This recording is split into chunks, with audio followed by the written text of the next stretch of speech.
Good morning, everyone, and good day. If you're in the Eastern Partnership countries where it's already past noon, Dobry utro, Dobry deň. I will just say that two of our four speakers in this session will be speaking in Russian. So if you need translation, please switch the interpretation, press on the interpretation button at the bottom and choose English now, so that when they speak in Russian, you can automatically hear the interpreters without having to switch at that time, so you don't miss anything. And to our speakers, I will be speaking in English. So if you need to hear my questions or have them translated, please use the translation icon as well. Thank you very, very much. Throughout this day, we've been speaking about the role of governments, and there have been some very interesting comments, both from the panelists as well as from attendees in the chat box. And as we saw in the morning session, 41% of attendees felt that legal regulation is the highest priority when it comes to the social entrepreneurship field, the role of the government in the social entrepreneurship field. So we have for you a very interesting panel where we will hear from two countries that have an experience of legal regulation. And I will also provide an overview in the beginning of the other countries in the Eastern Partnership region and where they stand with legal regulation. Before I get into all that, let me introduce our wonderful panel. Thank you once again for being with us. Our first speaker will be Olesea Gedrovici, who heads the policy component within the project Economic Policy Advice to the Moldovan Government, implemented by GIZ Moldova, with the financial support of the governments of Germany and Switzerland. This project has provided expertise to the Ministry of Economy and Infrastructure in the elaboration of regulation of the National Commission for Social Entrepreneurship and supports the Ministry and the SMEs Development Organization of Moldova, or ODIM, in the development of dedicated national programs. And I'm hoping that Olesea will also provide us some regional overview based on the work that GIZ has done. After hearing from her, we will hear from Yulia Zhigulina, who is the executive director of the Nasze Budushie, or Our Future Foundation. Yulia holds a PhD in economics and an MBA. She has extensive experience in financial structures and banking. The Nasze Budushie Foundation, the Our Future Foundation, was founded in 2007 on the initiative of a prominent businessman, Vagit Alekperov, and over the years of its existence has become one of the few organizations in the world that provides comprehensive support to social business, from finance to consulting. So Yulia has the point of view of an organization that has provided extensive support to social enterprises in Russia. And our third speaker is Aina Idrisova, a trainer and facilitator. She is the coordinator of the Social Entrepreneurship Department in Ecovisio, Moldova, and she has contributed to projects on social entrepreneurship training and tools. I would like to encourage all the attendees of this session to write their questions in the Q&A section and also to leave comments on the chat. We're really, really looking forward to an active discussion. And the way we've planned this session, hopefully it goes according to plan, is that we will have time for questions and answers. So before I pass on the floor to the panelists, I would like to show you a quick presentation to give you an idea of where the countries in the Eastern Partnership lie when it comes to um, regulation, legal regulation of the social entrepreneurship, social investment fields. And I would like to thank all our partner organizations who helped me put together this presentation, and also Andrea Rosandic from our team at EVPA. So basically, a very quick overview. As I already mentioned, the two countries we'll be hearing from specifically today, Russia and Moldova, both adopted legislation specific to social entrepreneurship. And our speakers will provide you with a lot more detail on that.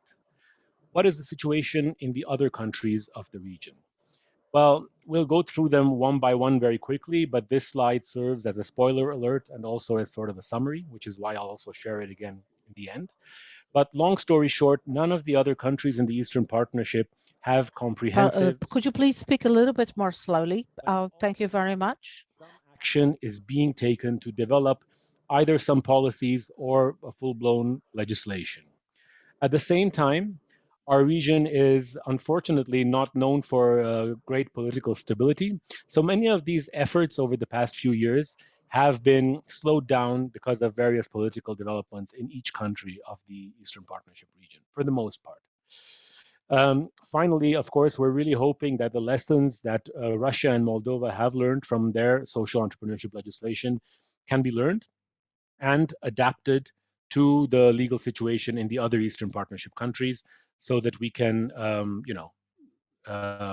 not repeat the same mistakes and at least take a step further and take steps that have been tested in field conditions, let's say.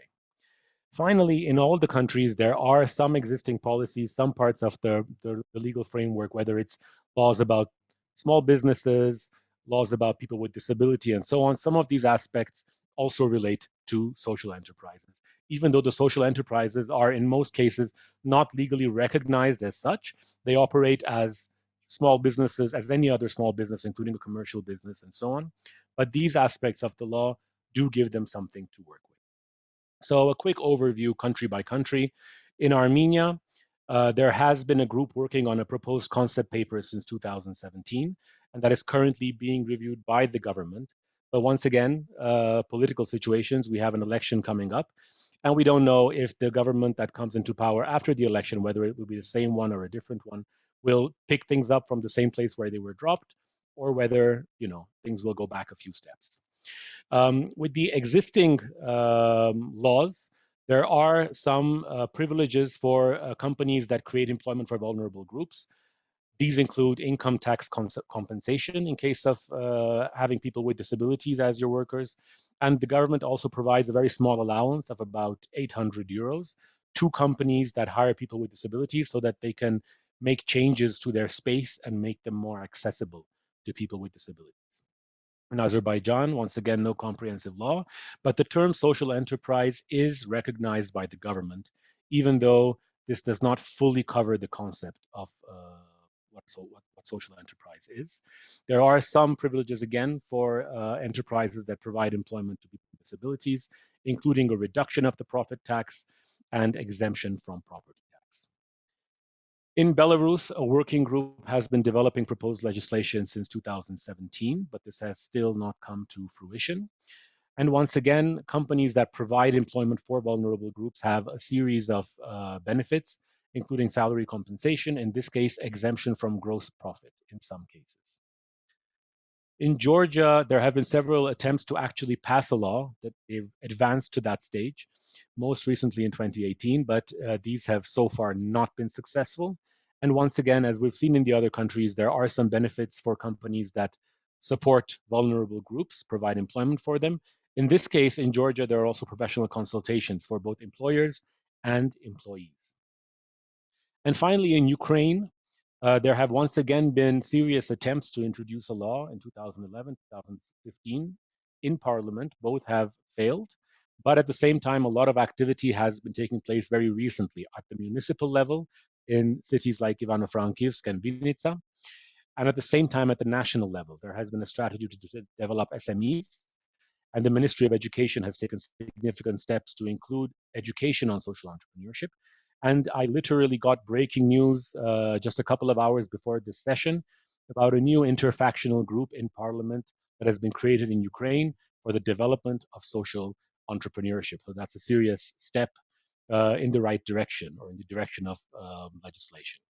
So once again, back to the slide I showed you earlier. As you can see, no comprehensive social entrepreneurship laws or laws relating to social investment are in place yet in 5 of these 6 Eastern Partnership countries. But at the same time, there is a lot of activity on the ground. So this question remains relevant. Do we need this kind of regulation? Is this something that the ecosystem should focus on as a priority? And that is the question that I sort of leave hanging in the air as I pass the floor to Olesya Gedrovici from GIZ Moldova to tell us more about her work in Moldova, the work of GIZ in the region, and to help us understand what the situation is with legal regulation, what's been going on with these governments. Olesya, thank you for being with us. The floor is yours. Yes, good morning or good afternoon. Thank you, Nazareth, for the presentation and for this overview of the situation.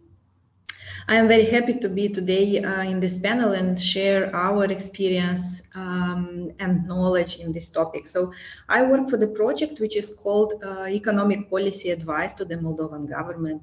So of course the question of policy development, of policy elaboration is a core part of our activities.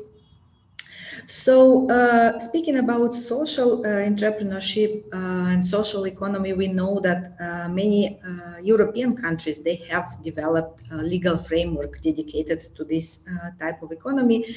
If we are speaking about Eastern Partnership countries, then, as you mentioned, Nazareth, it's still a question. Do we need a dedicated framework for social entrepreneurship development, and what is about this legal framework? We did a very brief analysis with the colleagues from GIZ projects in other Eastern Partnership countries. So what we observed, what we learned is that there is a strong and a very, very pronounced voice from the civil society or private sector to have this developed policy framework. At the same time, also what we learned is that there is limited understanding of the sector from the side of the policymakers or from the general society. So people do not see the difference between the usual business and social business. And this can be the reason why we do not come to the developed legal framework for social entrepreneurship in other Eastern Partnership countries. So what is also interesting and maybe important to say is that just recently we had a discussion within the European Social Economy Summit where we have invited policymakers from almost all Eastern Partnership countries. So most of them agreed that yes, the dedicated legal framework for social entrepreneurship is important. But it's not only about some dedicated programs or incentives or something else specifically for social entrepreneurship. When we speak about good and qualitative development of the sector, it's actually about the enabling business framework in general in the country. So it's necessary to work in both directions. And this was a conclusion which we discussed during that panel. So, but speaking about the perspectives that we have in our experience, in our project, in working with the policymakers in Moldova and maybe other countries, there are some lessons that we already learned, and that can be maybe a good examples or something that we have to take into account. So we need to demonstrate good examples. People need to see and to visualize what is social economy, what are the results of social economy. So this is very, very important. And here I come to the second lesson learned. We need to have genuinely motivated decision makers. How to make them motivated? So here we come to the first lesson learned. So to show examples, to demonstrate, to motivate decision makers. And then the third, the last but not the least lesson that we also learned is that important to create networks, because together in these networks, people can push for necessary changes, can push for relevant developments. So these are some aspects which I wanted to share with you just maybe for introduction. If there will be other questions, I will be happy to share from our experience. Thank you. Thank you very much, Olesya. Yes, please submit your questions to the Q&A section. We will definitely have time in the end to address some of them or all of them, depending on how many we have. And that was an excellent overview, Olesya, of the situation in the region, of the fact that, yes, indeed, there is this lack of understanding. I think Vasil yesterday used an excellent term, chupacabra. We've all heard about it, but we don't know if it exists or what it is. This is the attitude that some governments have towards social entrepreneurship. Yes, we've heard this phrase, but what does it really mean?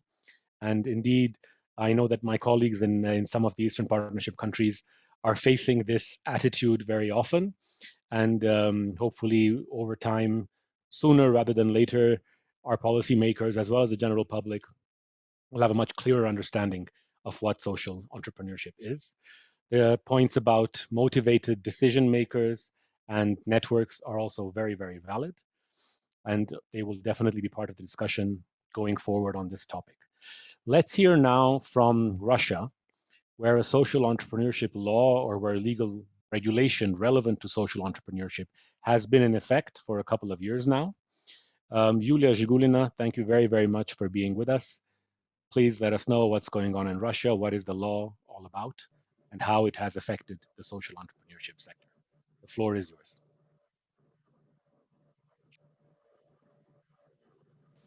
Good morning, dear colleagues. I'm happy to be with you. Thank you very much, Netherred, for the suggestion to participate in the panel discussion. I'll share our experience that we've gained in the social entrepreneurship sphere. I've sent my presentation before. Could you please show my presentation? And if what can our fund do? We started working several years ago when a social entrepreneurship topic became kind of popular. It hasn't been discussed yet. The social issues basically had been solved by non-governmental sector. And by that time, we had several thousands, and now we have over 200,000 of social organizations. But before the law was adopted, there hadn't been any social enterprises, and our fund decided to look for them. We announced an open call for proposal and found out that there were social entrepreneurs who tried to change life for the better. So we've collected a database and we've identified several thousand of social entrepreneurs, and we realized that it's necessary to introduce a definition of social entrepreneurship. And we've developed a draft of a Social Entrepreneurship Act, and such law was, and such a definition was introduced when amendments into the law on SMEs were introduced, because the activities of NGOs is non-commercial organizations is regulated by different regulations.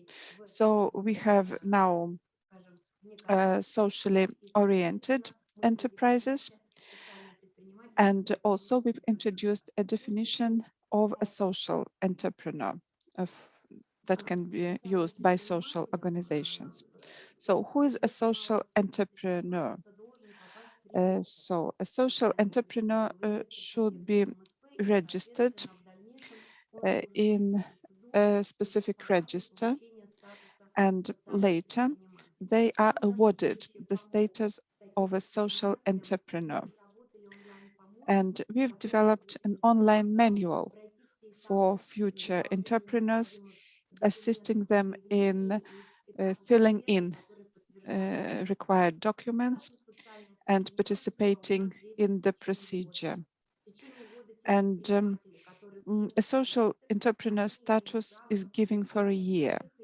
And during the year, registered entrepreneurs have the right to apply for public assistance identified in the federal law that was adopted in July 2019.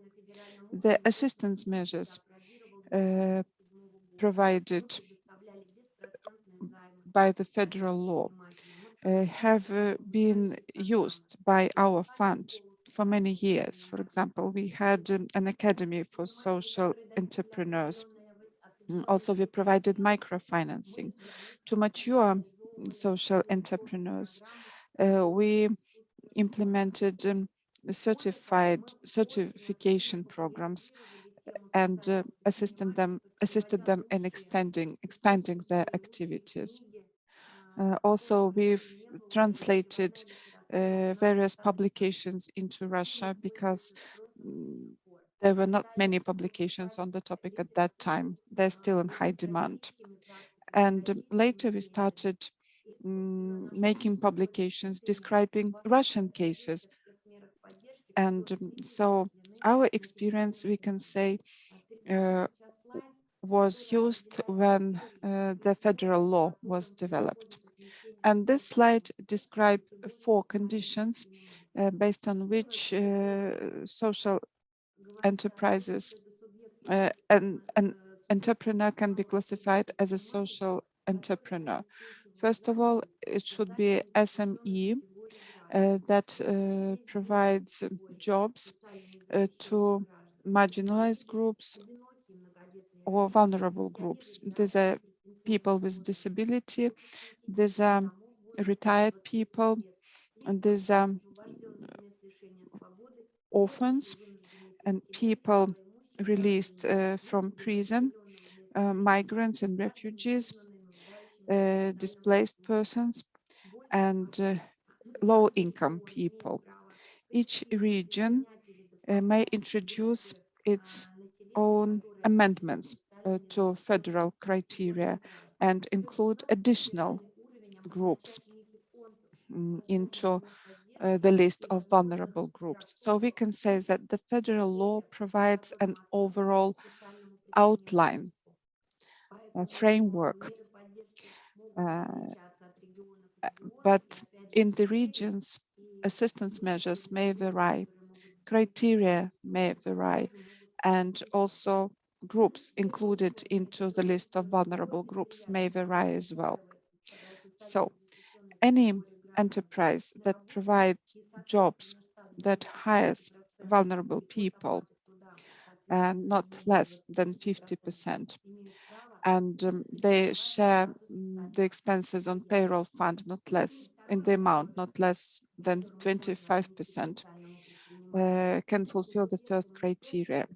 Second criteria, an SME should ensure sale or distribution or production of goods or services produced by vulnerable groups. So an enterprise registered in Moscow should assist in distributing products or services that help overcome hurdles and provide equal opportunities for people belonging to vulnerable groups. And the activity of an SME solves important social issues. Additional requirements define the level of income that can be generated by such an SME. And the fourth condition also describes specific types of activity that may be undertaken.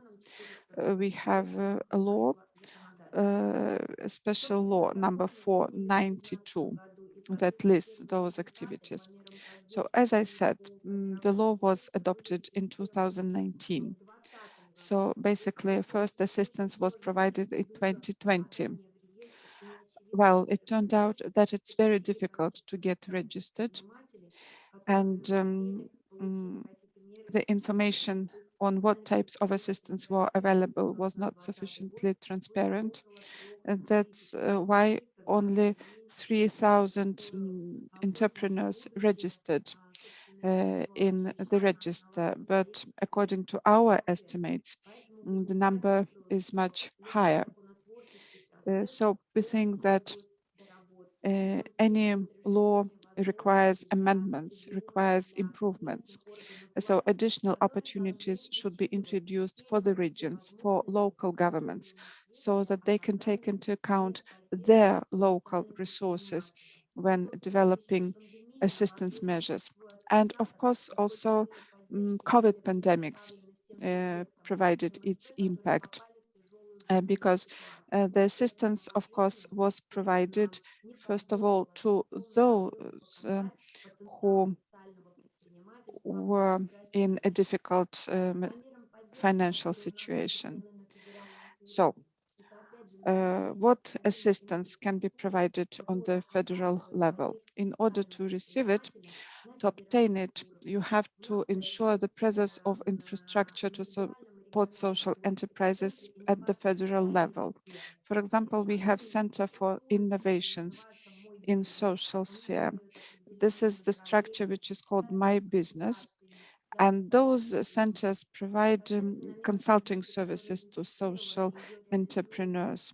So basically, this type of assistance is provided by a corporation that provides assistance to SMEs, that provides financing to SMEs, provides subsidies at the federal level. Actually, such assistance will be available starting from this year, and people would be able to get a subsidy of 500,000 rubles under the condition that additional 50% is provided by the social enterprise. Russia is a big country, so the information should be provided in an understandable language, written in an understandable way, available in all parts of the country. It is necessary to provide consulting services, assisting people in getting the assistance in all parts of the country. And now we are discussing different ways of providing assistance, for example, by existing retail companies. For example, we have big retail companies that provide special services to social enterprises or buy services or products for them. And also, for example, office premises or other premises would be provided to social entrepreneurs free of charge. Also in the region, professional training programs, other educational programs would be provided to social entrepreneurs. I'd like to say that many of regional universities have introduced, for example, BA and MA programs aimed at social entrepreneurs. And also they teach how to develop a project starting from the conception stage, from the, for example, our main Academy of Economics has been implementing similar program for many years, and they teach how to develop sustainable projects. It's important to get knowledge in the beginning so that you know how to function in complicated conditions. And social entrepreneurs, they solve important social issues, but also make general economy more sustainable. So these are basically the main results of what have been achieved in Russia so far. And we have partners, for example, in other countries, for example, in Kazakhstan. And we actually were the ones to test the ideas, and we shared our experience with Kazakhstan and with our partners in Kazakhstan. And yesterday I got the information that they also managed to introduce the definition of social entrepreneurship in their legislation. So it's very important to have a platform where you can discuss such important issues as social entrepreneurship and share your experience. Thank you very, very much for that comprehensive presentation. And thank you to participants for already starting to write their questions and comments in the chat. Let's move now to Moldova, where Aina will present to us the nuts and bolts, let's say, the details of the Moldovan experience with legal regulation of social entrepreneurship. Aina Idrisova, thank you for being with us. The floor is yours. Thank you, Nazaret. Hello to everyone. I will present in Russian, so if you need English translation, please switch to the English less. Okay, I will demonstrate my. Do you see the presentation?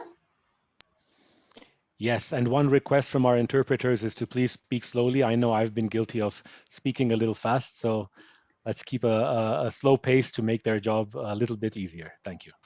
Да, конечно. Всем здравствуйте.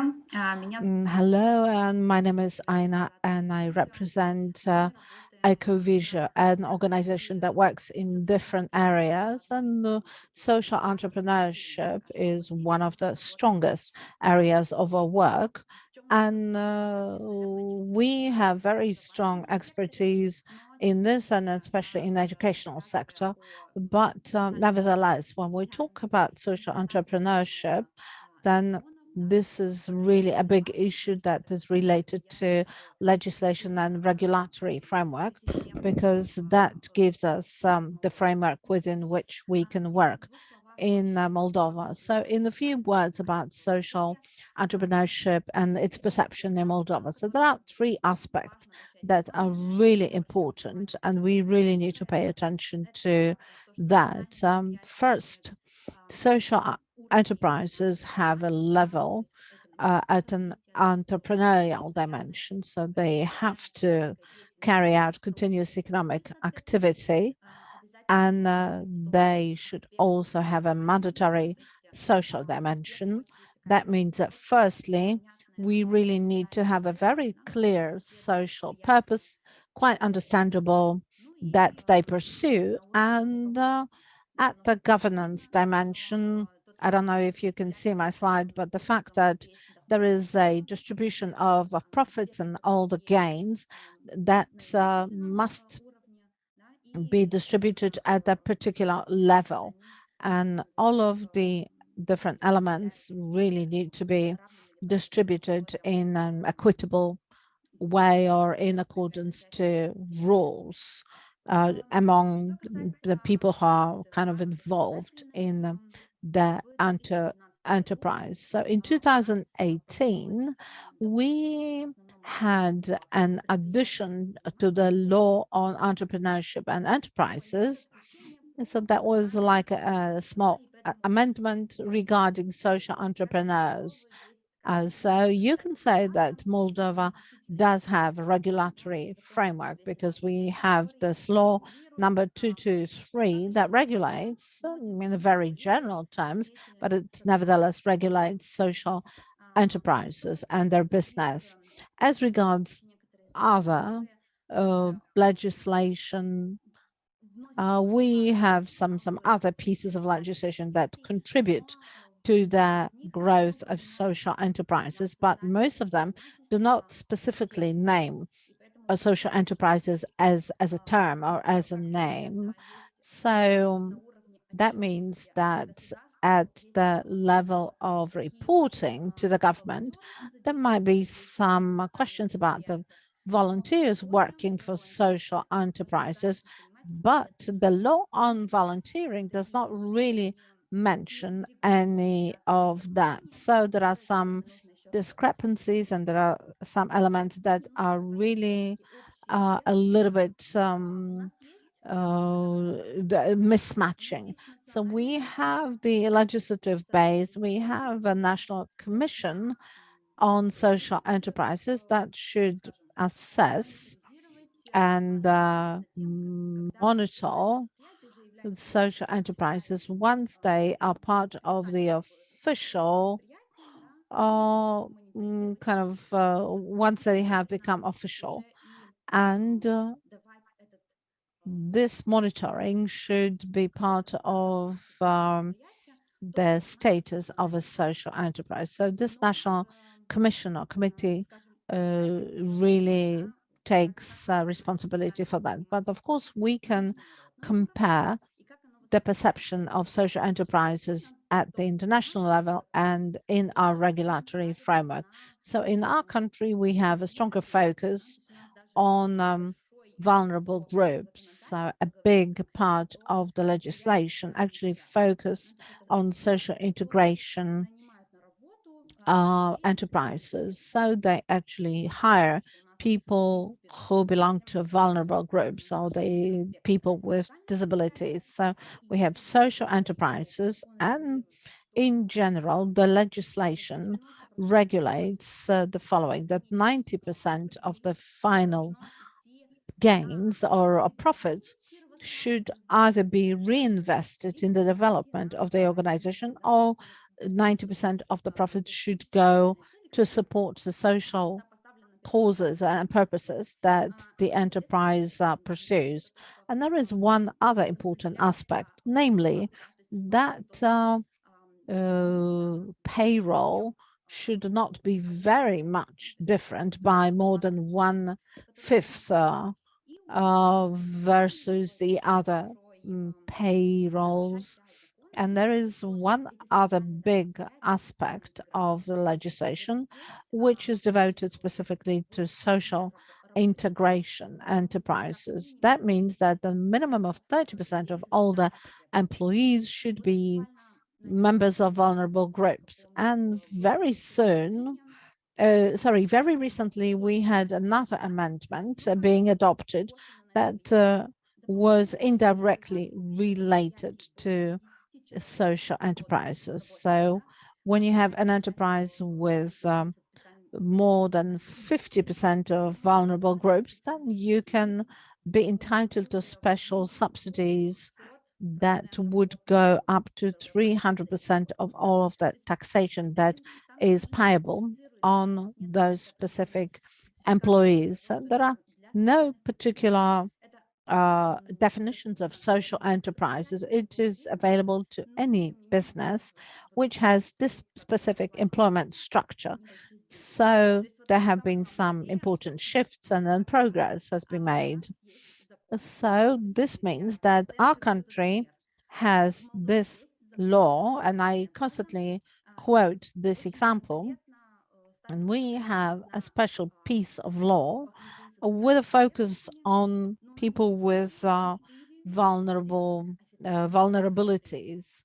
However, we do not have too many officially registered social enterprises. In Germany, they do not have legislation, but they have a whole university, and they have, networking of social enterprises. They have a big roster of organizations and so on and so forth. As regards the all of the legislation, the status of a social enterprise is available to a limited liability companies, a commercial organization, as well as an NGO, and they get this special status moving from this national committee, and which awards the status of a social integration enterprise or a social enterprise. So what do we have at the moment in our country? Like I said, there are 4 officially registered social enterprises with this official status, but at least 48 initiatives that position themselves as social enterprises. And as you can see in this slide, you know, you see the positioning, and 37% are commercial companies and 63% of those are non-commercial organizations. And the form of social entrepreneurship for Moldovan NGOs is a certain solution that enables them to become more sustainable, to work not just with grants, but to somehow become more stable in their businesses and to gain profit and work to generate gain. And there are a few important areas that are regulated by the law in Moldova. And among those aspects are the socioeconomic development of different regions, the environmental protection, the tourism, education, protection of national heritage, and so on and so forth. So these areas are catered to by non-municipal but local enterprises. And in our organization, we do not call them social enterprises, but we just call them social and local enterprises, because there is a very, very strong focus on the growth of entrepreneurs and enterprises that are beyond urban locations. And in Moldova, we have a strong potential in those non-urban locations. So we talk about local enterprises in this context. So that was very briefly, very much what I wanted to say. If you are more interested in details or solutions or our legislative solutions, or there may be some other details that might be of relevance for social entrepreneurs. So I'm happy to share the knowledge. And at the moment, we are working on a platform for social entrepreneurship, and we are going to be a lobbying platform, and we are going to develop documents and really promote the idea of social entrepreneurship in our country, because I think for officially registered social enterprises, it's really a very low number for our country. Small question for you. So if you could just briefly comment, what are the next steps? So you have 4 formally registered social enterprises, but more than 40 that theoretically should register, but they aren't registering. What are the next steps for an ecosystem player like ACCESSION or somebody else to encourage other social enterprises to register? Is it just a question of awareness, or are they looking for specific benefits that the current law does not give them? A brief comment here, please. I think we will work more on the policy development, because it is very general. Like, we don't have very specific goods, like from becoming a social entrepreneurship for the moment. Yes, because even the national committee, which was created in 2000, as I remember, 18, it was not working for some time, because there was not power or maybe motivation, and now, only now, like last year, as I remember, 3 organizations became social entrepreneurship. Before, the only one was working on policy development and was like a working social entrepreneurship. So I think we will, as ACCESSION, we will work on the raising awareness, like maybe sensibility awareness, maybe raising knowledge in the area, promotion of the term. Yes, and on the other side, with like policy development and creation of this network of powerful actors from the sector. Thank you very much. My next question to all 3 panelists, and before I ask that question, I encourage our attendees to write their questions as well. We still have time. So the next question I want to ask Olesea, Julia, and Aina as well is really the topic of this session. Do we really need a law? Do we need legal regulation? Olesea, with your experience in the region, do you feel like if there is legal regulation in the other Eastern Partnership countries, it will accelerate the development of the social entrepreneurship field? Okay, thank you for this question, Nazaret. First of all, also thank you to Aina for the presentation of the situation in Moldova. Actually, I would mention that we are a little bit even more advanced, because the government is working now on the national program to support the social entrepreneurship, which will include a set of measures to support development of social economy. But answering your question, do we need a law? So I think we should ask the question a little bit in a different way, why we need a law. And then, of course, for social enterprises, this is an opportunity to lobby and to promote some further activities like incentives or some other mechanisms of support. And then we need the law, because first of all, we need the definition. What is social enterprise and who can receive those incentives or support schemes?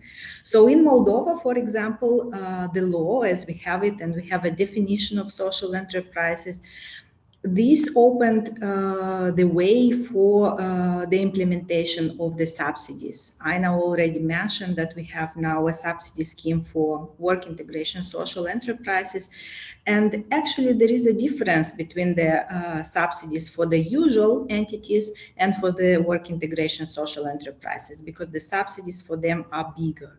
So yes, the regulation, my answer would be most probably we need it, because it opens space for the future developments of the sector. Thank you very much. Julia, in the case of Russia, let's do a before and after. So, do you feel that this law really encouraged the development of the sector? Would you say we really need the law in Russia, or were things developing quite quickly even without this legal regulation? No, of course, I would disagree that the law was not needed, that everything developed better without the law. In a sense, federal laws are usually taking at with a delay, I'd say. So regional laws had been adopted before the federal law was adopted. We always think before anything is adopted at the federal law, first you have to test it, to make a pathway. And the same happened in case of social entrepreneurship. So first, regional regulations were adopted, and that gave us possibility to analyze different models, different mechanisms. Different organizations were leaders in different regions, sometimes not only governmental institutions are in charge, but for example, in Khanty-Mansiysk, the governor of the region was in charge and his office. And for example, like in some regions, there was such situation when the law was adopted, but then no social entrepreneurs were registered. But in Khanty-Mansiysk region, for example, they even went further, and the impact investing market started emerging. So in a sense, Russia also moves in the same direction as Europe, creates environment for impact economy, impact investments. And I think impact economy would actually appeal to people more in the nearest future. For example, our fund had a survey, and experts participating in the study evaluated social entrepreneurship in a way. They perceived it as sale and dissemination, promotion of social outcomes, and I think not just social investing. So I think that's the direction Russia is going to go in the future. For those of you following in the chat and putting your questions there, thank you very much. I got a message saying that we can session for 5 to 10 minutes because we have so many questions, good questions from the audience, and I hope our panelists can stay for an extra 10 minutes. My response, sure, that would be great to the whole audience instead of just to Eva, but there it is. So the next question that we have is from Timothy Strait.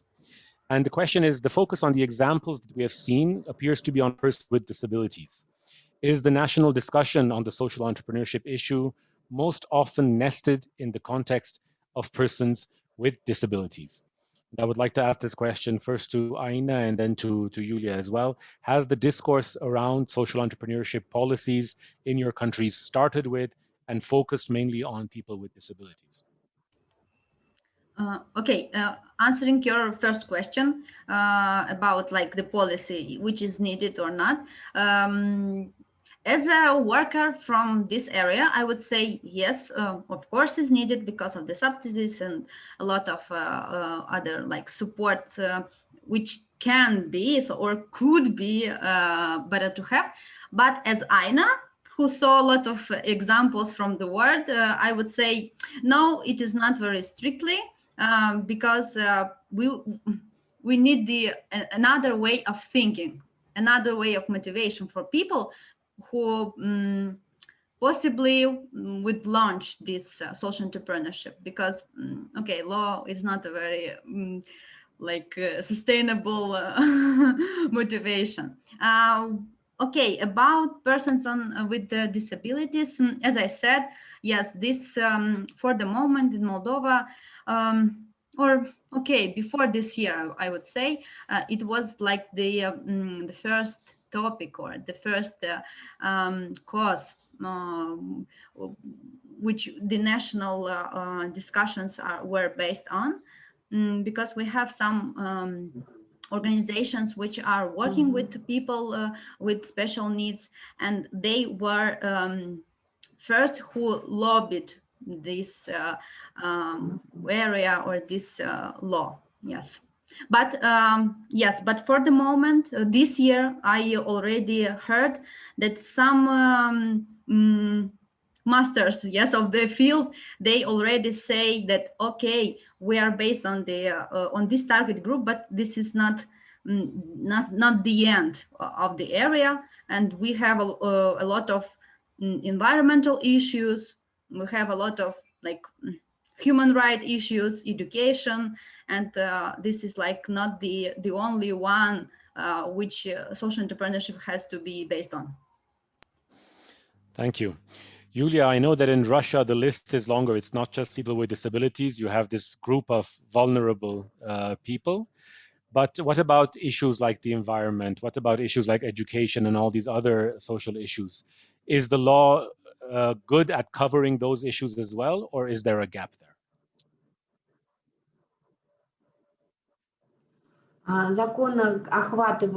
The law covers 10 spheres of activities. Well, if we follow the letter of the law. Well, as for the environment, it's not included because we have other regulation regulating environment, and our fund actually feels very sorry that environment is not included, because every law in a sense restricts things.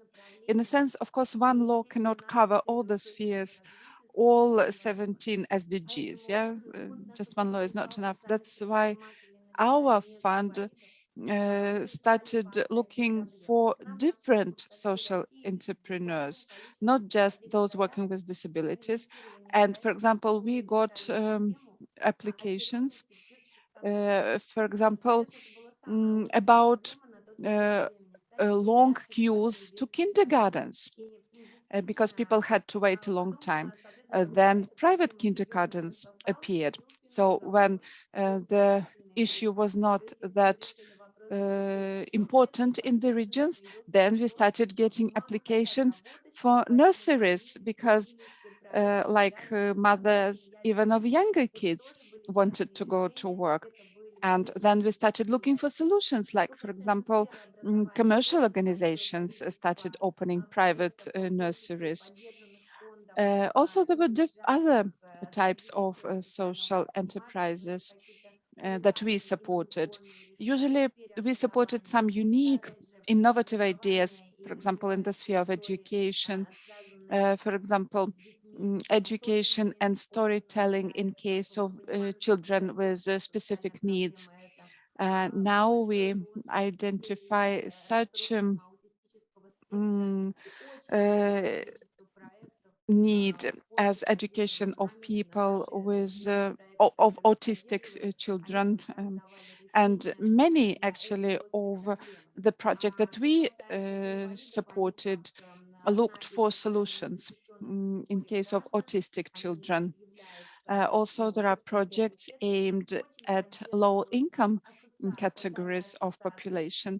We also support the establishment of associations of social entrepreneurs working with people with disabilities. For example, they work on accessibility, they promote different tools and solutions to improve accessibility for people with disabilities.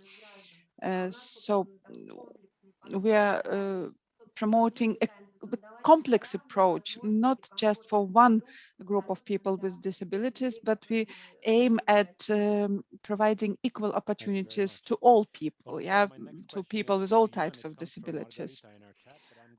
Следующий. Modified the question because it focuses on the excellent topic of innovation. And I know that GIZ's work in many of the countries of the Eastern Partnership has focused on fostering innovation. So the question I want to ask you is, we talk very often that social enterprises need to be innovative. Is there something that policymakers can do to encourage innovation among social enterprises, whether it's on the legal regulation side or in general? What can policymakers do in this area, in your opinion?